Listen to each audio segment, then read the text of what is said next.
৪৮ ঘন্টার মধ্যে হুগলির চণ্ডীতলা থানার পুলিশ ছিনতাইয়ের ঘটনায় একজন অভিযুক্ত শিবু দেবনাথকে গ্রেফতার করে শ্রীরামপুর মহকুমা আদালতে পাঠায়।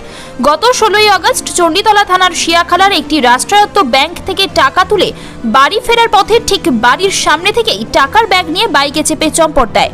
এরপর গত ২০ তারিখে চণ্ডীতলা থানায় স্বপ্না মুখার্জি অভিযোগ দায়ের করেন। সেই অভিযোগের ভিত্তিতে চণ্ডীতলা থানার অফিসার ইনচার্জ জয়ন্ত পালের নেতৃত্বে পুলিশ ব্যাংক সহ রাস্তার সিসিটিভি ফুটেজ দেখে বাইকটি শনাক্ত করে। আজ ভোর রাতে চণ্ডীতলা থানার পুলিশ নদিয়া জেলার কল্যাণী থানা এলাকা থেকে গ্রেফতার করে ধৃতকে আজ শ্রীরামপুর মহকুমা আদালতে পাঠানো হয়েছে। হুগলি গ্রামীণ পুলিশের এসডিপিও তমাল সরকার বলেন, ধৃতকে জেরা করে আরও একজন দুষ্কৃতীর নাম পাওয়া গিয়েছে। ছিনতাই হওয়া টাকা ও বাইকটি বাজেয়াপ্ত করেছে। ধৃতের বিরুদ্ধে আরও অপরাধমূলক কাজের অভিযোগ রয়েছে। আজ ধৃতের টিআই প্যারেড করা হবে আদালতে।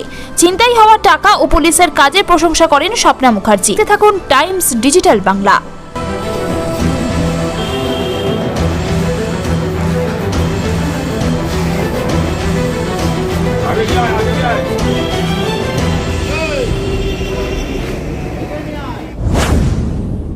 আচ্ছা, তো গত ১৬ তারিখ ১৬ই আগস্ট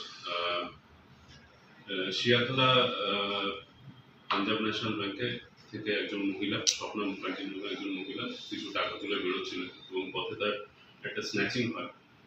তো গত ২০ তারিখে এটা নিয়ে চণ্ডীতলা থানায় কমপ্লেন্ট হয় এবং সেটার বেসিসে আমাদের একটা স্পেসিফিক কেস স্টার্ট হয়, ৬৬২ নম্বর কেস। তো তারপরে আমরা ব্যাংকের সিসিটিভি ফুটেজ কালেক্ট করি। সেই সিসিটিভি ফুটেজ দেখা হয়, সেখানে একজন সন্দেহজনক একজন ব্যক্তিকে আমরা চিহ্নিত করি এবং তার বাইকটাও আমরা চিহ্নিত করি। একটা পালসার বাইক ছিল, তো বাইকের নাম্বারটা পরিষ্কারভাবে বোঝা যাচ্ছিল না।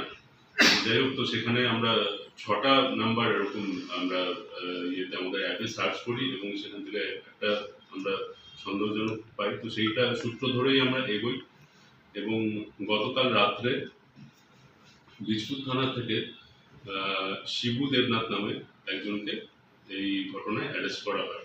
তো এখনো অবধি পালসার 150 একটা বাইক, যার রেজিস্ট্রেশন নাম্বার WB90K2454 এবং কিছু টাকা এখনো অবধি আমাদের রিকভারি হয় এবং আমাদের যেটা মনে হচ্ছে এখনো অবধি যতদূর তদন্ত এগিয়েছে, তো এর সাথে আরও একজন ব্যক্তি জড়িত আছে। তো তার সন্ধানে এখনো আমরা খোঁজ চালাচ্ছি।